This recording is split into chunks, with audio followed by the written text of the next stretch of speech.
Hi guys, welcome back. This is Dr. Sandeep Tiwari.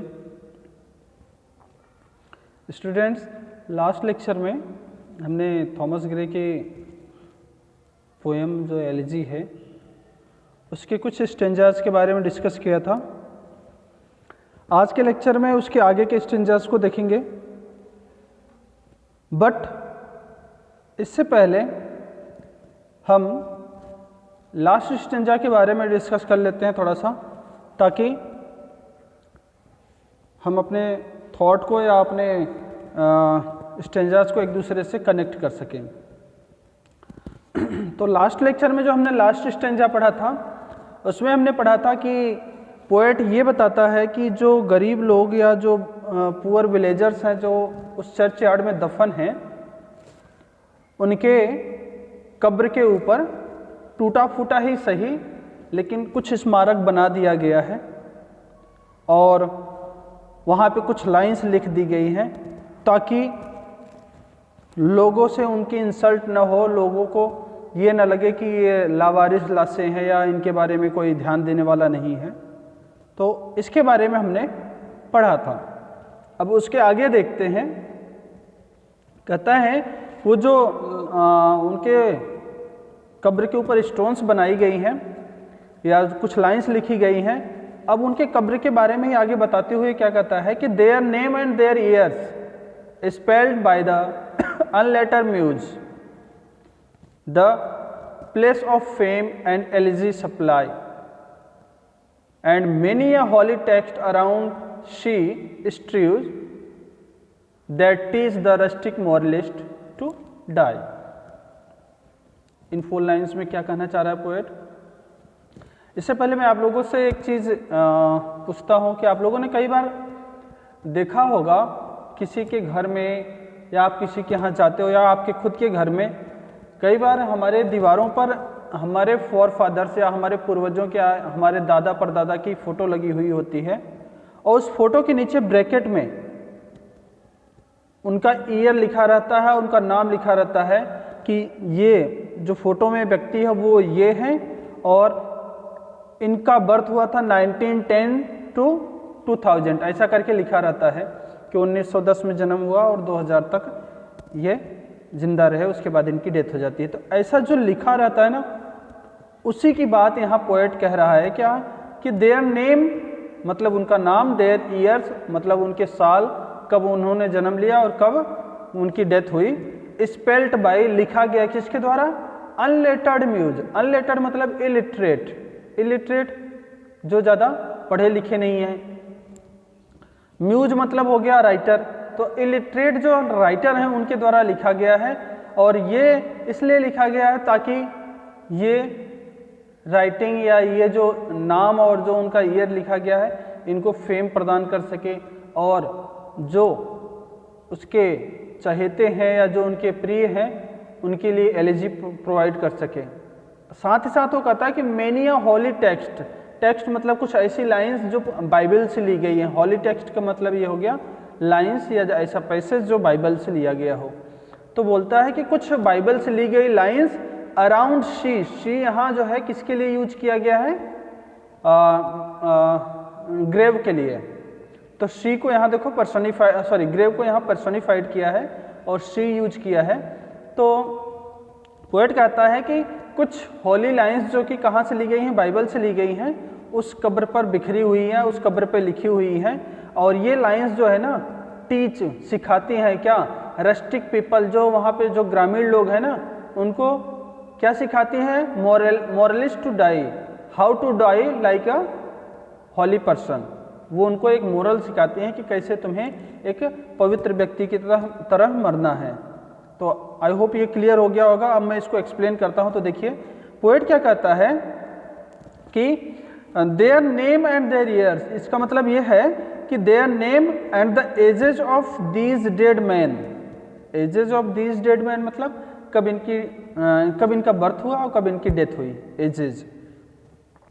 Poet कहता है the names and the ages of these dead men have been recorded या have been written on their tombstone by some illiterate person who misspelled many words. First line clear हुई क्या? मैं वापस repeat कर रहा हूं, ध्यान से सुनिएगा कि the name and the ages of these dead man, ये जो मरे हुए लोग हैं इनकी कब्र पे इनका नाम और इनके ईयर्स, कब बर्थ हुआ और कब डेथ हुई, तो the name and the ages of these dead man have been written या have been recorded on their tombstone, लिखा गया उनके टॉम्ब स्टोन पे। और किसके द्वारा लिखा गया है? बाय सम इलिटरेट पर्सन, कुछ अनपढ़ लोगों के द्वारा या कुछ कम पढ़े लिखों के द्वारा। Who had miss spelled many words, जिन्होंने लिखने में बहुत सारे मिस स्पेल्ड किया है, बहुत स्पेलिंग की मिस्टेक की हुई है। आगे वो क्या कहता है? But the holy passage on it that are selected from Bible, but the holy passage, जो होली पैसेज है या होली लाइन्स है, पवित्र लाइन्स हैं, that are written on these stones and that are selected from Bible, जो पवित्र line इस stones पे लिखी हुई है जो कि बाइबल से सेलेक्ट हुई हैं, उनके बारे में क्या कहता है कि but the holy passage on it that are selected from Bible teach the village peasants या teach the village farmers how to die like a holy Christian, like a pious Christian. तो बताता है कि इनके जो होली लाइन्स लिखी हुई हैं, जो बाइबल से लिखी इनके स्टोन्स पे, ये उनको सिखाता है कि किस तरह से हम एक पवित्र क्रिश्चियन की तरह या एक शुद्ध क्रिश्चियन की तरह कैसे हमें मरना चाहिए। ये उनको एक मोरलिस्ट या एक मोरल देती है या एक मैसेज देती, मोरल मैसेज देती है। किसको? पुअर फार्मर्स को। क्लियर बच्चों? आगे कहता है for whom the dumb forgetfulness a prey this pleasing anxious being ever resigned left the warm transit of the cheerful day nor cast one lingering look behind। Question mark है बच्चों, तो ध्यान दीजिए कि इस पूरे स्टेंजा में या इस 4 लाइन में पोएट एक क्वेश्चन पूछता है। क्या क्वेश्चन पूछता है? पहली लाइन में बोलता है कि ऐसा कोई व्यक्ति जो डम्ब फॉरगेटफुलनेस का प्रे हो, प्रे मतलब शिकार, और डम्ब फॉरगेटफुलनेस का मतलब डेथ, ऐसा व्यक्ति जो मृत्यु का शिकार हो, मतलब जो मरने वाला हो, जो कि this pleasing anxious being, pleasing एनेक्सियस मतलब लाइफ के बारे में बात कर रहा है, लाइफ ऑन अर्थ, धरती पे जीवन कैसा है। प्लीजिंग और एनेक्सियस, देखो टू डिफरेंट वर्ड और two opposite word are used together, pleasing और एनेक्सियस। प्लीजिंग मतलब खुशनुमा या खुशी वाले, इंजॉयबल, और एनेक्सियस मतलब हो गया वरीड, चिंतित। तो जब बच्चों दो अपोजिट वर्ड एक साथ यूज किया जाता है तो उसको ऑक्सीमोरन कहते हैं। इसमें फिगर ऑफ स्पीच कौन सी है? ऑक्सीमोरन। तो बोलता है कि हमारी जो लाइफ है ना, जो full of pleasure and pain, pleasing मतलब प्लेजर और एनेक्सियस मतलब पेन, हमारी जिंदगी किससे भरी हुई है? दुख और सुख दोनों से भरी हुई है। बीइंग एवर रिजाइंड, बोलता है ऐसा व्यक्ति जो मृत्यु का शिकार है और जो सुख दुख से भरे इस जिंदगी को रिजाइन करता है, मतलब इसको छोड़ करके जाता है, मतलब जब उसकी डेथ होती है, और left the warm precincts of cheerful day, और इस धरती को जब वो छोड़ता है, नॉर कॉस्ट वन लॉन्गिंग या डिजायरफुल लुक, कोई ऐसा व्यक्ति है जो एक डिजायरफुल लुक नहीं रखता या एक चाह नहीं रखता कि लोग उसे याद करें। मतलब पूरे के पूरे स्टेंजा में पोएट ये कहना चाह रहा है कि अगर कोई व्यक्ति, क्या धरती पर ऐसा भी कोई व्यक्ति है क्या कि जो मरने के किनारे पर या जो मरने वाला हो, जो अपनी ज़िंदगी को पूरी करके अब इस दुनिया से अलविदा कहने वाला हो, लेकिन वो ये चाह ना रखे कि लोग उसे याद करें? क्या ऐसा कोई व्यक्ति है क्या? वो क्वेश्चन पूछता है। कोई ऐसा व्यक्ति है जो बिल्कुल ये नहीं चाहता कि लोग उसको पीछे से याद करें? तो उसी के बारे में यहाँ पोएट एक्सप्लेन करना चाह रहा है। तो देखिए क्या कहता है पोएट। पोएट क्वेश्चन करता है, is there any human being, क्या वहाँ पे ऐसा कोई मानव है नोइंग दैट, जो ये जानता रहे, क्या, death will completely destroy his name, कि मृत्यु उसके नाम को पूरी तरह से डिस्ट्रॉय कर देगी। Does not have the desire to be remembered after death, और उसके पास does not have the desire to be remembered after death, और उसके पास इच्छा न हो कि उसको मृत्यु के बाद उसे याद किया जाए। क्लियर? क्या कहता है पोएट कि is there any man, is there any human being who know very well that death will completely destroy his name, his fame, and does not have any desire to be remembered after death, और उसके पास कोई इच्छा न हो कि मृत्यु के बाद उसे कोई याद करे। ऐसा कोई व्यक्ति है क्या? क्वेश्चन पुटअप करता है। फिर आगे क्या कहता पोएट कि this life has its pleasure and its pain, बोलता है हमारी जो जिंदगी है ना, it has its pleasure and its pain, हमारी जिंदगी के पास या हमारी जिंदगी में अपने दुख और अपने सुख हैं, मतलब दुख सुख से भरी हुई अपनी जिंदगी है। फिर आगे वो क्वेश्चन करता है but was there ever a man, क्या कभी वहां ऐसा व्यक्ति हुआ है, who departed from this warm and happy world, जो इस धरती से, इस खुशनुमा धरती से, इस गर्म धरती से डिपार्ट हो जाता है विदाउट कास्टिंग, बिना ध्यान दिए या बिना देखे, a regretful look upon it and without wishing to be remember. क्या कहता है कि is there any person who departed from this world, this happy world, and did not look behind or did not have wish to be remembered, क्या ऐसा कोई व्यक्ति है जो इस धरती से गुजर गया और पीछे नहीं देखा हो और ये इच्छा नहीं रखा हो कि लोग इसे याद रखें? ऐसा कोई व्यक्ति है क्या? तो क्वेश्चन इसमें दो पूछ लिया पोएट ने। अब आगे देखते हैं आगे की स्टेंजा में क्या कहता है। On some fond breast the parting soul relies, some pious drops the closing eye requires, even from the tomb the voice of nature cries, even in our ashes leave their wanted fire। अब poet जो है इस stanza में एक natural process को explain करता है। क्या कहना चाहता है वो कि जो व्यक्ति इस धरती से गुजर रहा होता है, पार्टिंग सोल मतलब हो गया गुजरने वाला व्यक्ति, मरने वाला व्यक्ति। फॉन्ड ब्रिस्ट का मतलब हो गया लविंग पर्सन। बोलता है जो व्यक्ति इस धरती से गुजर रहा होता है या इस धरती से उसकी जीवन समाप्ति की तरफ होती है या उसका जीवन समाप्त हो रहा होता है, वो रियलाइज, वो डिपेंड होता है, किस पे डिपेंड होता है? सम पायस ड्रॉप, कुछ सिंपैथी वाले आंसू। पायस ड्रॉप्स का मतलब है टीयर्स ऑफ सिंपैथी, सिंपैथी वाले आंसू।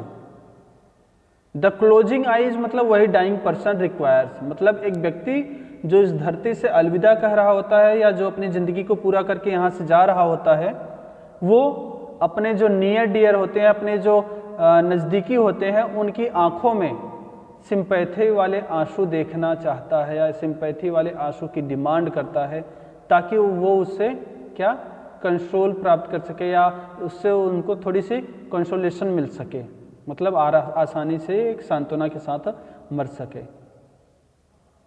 आगे वो कहता है पोएट कि इतना ही नहीं, यहाँ तक कि हमारा टॉम्ब जब हमको दफन कर दिया जाता है ना, तब भी ये हमारी जो चाह, हमारी जो इच्छा है कि लोग हमें याद रखें, ये हमारे टॉम्ब में भी जीवित रहती है हमारी ये इच्छा। और कहता है यहाँ इतना ही नहीं, जब हमको जला दिया जाता है सब कुछ राख हो जाता है, जलने के बाद सब कुछ राख हो जाता है, तब भी हमारी जो ये इच्छा है ना कि लोग हमें याद रखें, ये हमारी आग में भी जिंदा रहती है, सॉरी हमारी राख में भी जिंदा रहती है। लिखा है ना our ashes live, our ashes live, हमारे राख में भी ये जिंदा रहती है। क्या? हमारी ये विशेष, कौन सी विशेष? That the people remembered him after death, लोग उसे याद करें उसकी मृत्यु के बाद। तो आई होप ये बातें क्लियर हो गई होगी। अब मैं इसको एक्सप्लेन कर रहा हूँ। देखिए क्या कहता है पोएट, कहता है व्हेन डाइंग, जब कोई व्यक्ति मर रहा होता ना, a man seeks comfort from some loving friends और रिलेटिव। जब एक व्यक्ति मर रहा होता है ना, तो वो कुछ कंफर्ट या कुछ कंसोलेशन डिमांड करता है या खोजता है। किन की आंखों में? सम लविंग फ्रेंड्स एंड रिलेटिव, अपने फ्रेंड्स के, अपने रिलेटिव की आंखों में कुछ कंफर्ट या कुछ कंसोलेशन खोजना चाहता है। मतलब अब सिंपल सी बात है, अगर कोई व्यक्ति मर रहा है और उसके लिए लोग आंसू न बहाएं, आंसू आंखों में लेके उसके पास न खड़े हों, तो बेचारा बहुत दुखी दुखी मरेगा। या कोई हंसता रहे उसके बगल में, तो दुखी दुखी मरेगा कि देखो मेरे मरने का इन लोगों को कुछ भी गम नहीं है। तो वही पोएट कहना चाह रहा है कि एक व्यक्ति जब मर रहा होता है ना, तो वो अपने लविंग फ्रेंड्स, अपने रिलेटिव की आंखों में कुछ कंफर्ट, कुछ कंसोलेशन ढूंढता है। आगे क्या कहता है, the dying man feels some consolation on seeing tears of sympathy and affection in the eyes of near and dear ones. क्या कहता है, the dying man feels some consolation, और जो मरता हुआ व्यक्ति रहता है ना, उसको थोड़ी सी कंसोलेशन मिलती है, थोड़ी सी सांत्वना मिलती है। ऑन सीइंग, जब वो देख लेता है, टीयर्स ऑफ सिंपैथी, सांत्वना वाली या सिंपैथी वाली आंसू, किनकी आंखों में? In the eyes of near and dear ones, उसके नज़दीकियों के नज़दीकी लोगों के आंखों में जब वो आंसू देखता है, तो उससे उसको थोड़ी बहुत कंसोलेशन मिलता है। आगे क्या कहता है कि even when one is dead, यहां तक कि जब एक व्यक्ति मर जाता है, this natural desire for loving remembrance is keenly alive. बोलता है even after the death of person, this natural desire of remembrance alive. यहां तक कि किसी व्यक्ति के मरने के बाद भी दिस नेचुरल डिजायर, ये जो उनकी स्वाभाविक इच्छा है ना, कौन सी स्वाभाविक इच्छा? फॉर रिमेम्बरेंस, याद किए जाने वाली इच्छा, इज अलाइव, अभी भी जिंदा रहती है वो। बोलता क्या है, and when all is dust and ashes, और जब कुछ राख हो जाती है, जब कुछ धूल मिट्टी हो जाता है, इवन देन, तब भी दिस कीन डिजायर या this natural desire for remembrance lived in it, तब भी ये जो इच्छा है ना याद की जाने वाली, ये उसमें जीवित रहती है। मतलब राख में या मिट्टी में ये इच्छा तब भी जीवित रहती है। आई होप क्लियर हो गया होगा आपको। चलिए आगे देखते हैं। अब इतना सब बात करने के बाद अब पोएट अपने ऊपर आएगा, अपने लिए कुछ बात कहेगा। क्या कहता है, for thee who mindful of the unhonoured dead do in these lines their artless tale relate in chance if chance by lonely contemplation led some kindred spirit shall inquire thy fate। For thee यहाँ poet के खुद के लिए है। क्या कहता है यहाँ पे पहली लाइन में कि जो पोएट है ना, वो माइंडफुल है, बिल्कुल अटेंटिव है, बिल्कुल केयरफुल है। किसके लिए? द अनऑनर्ड डेड, ये जो व्यक्ति है ना, जो विदाउट एनी ऑनर यहाँ से पास हो गए हैं, यहाँ से डिपार्ट हो गए हैं या मर गए हैं, उनके बारे में वेरी अटेंटिव है। कौन? पोएट। पहली लाइन में पोएट क्या कहता है कि वो जो व्यक्ति जो बिना किसी ऑनर के, बिना किसी सम्मान के मर चुके हैं, मैं उनके लिए बिल्कुल अटेंटिव हूँ, उनके लिए बिल्कुल केयरफुल हूँ। और इसीलिए इन दीज लाइन्स, मतलब in the lines of poem की इन लाइन्स में, दे आर आर्टलेस, उनकी सिंपल सी स्टोरी, टेल मतलब स्टोरी, रिलेट मतलब नरेट किया।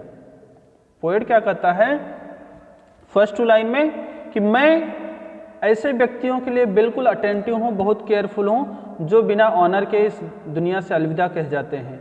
और इसीलिए मैंने अपनी इस पोएम की लाइंस में उनकी सिंपल स्टोरी को नरेट किया है, उनके बारे में लिखा है। आगे कहता है, if chance by lonely contemplation led some kindred spirit shall inquire thy fate.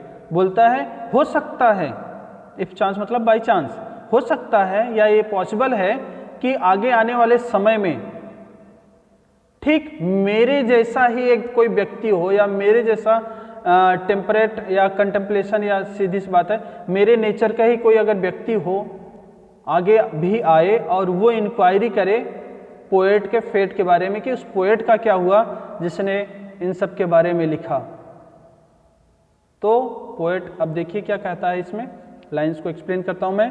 Poet कहता है कि I who have not ignored the humble and unknown man lying buried here. बोलता है आई हूं, मैं वो व्यक्ति हूं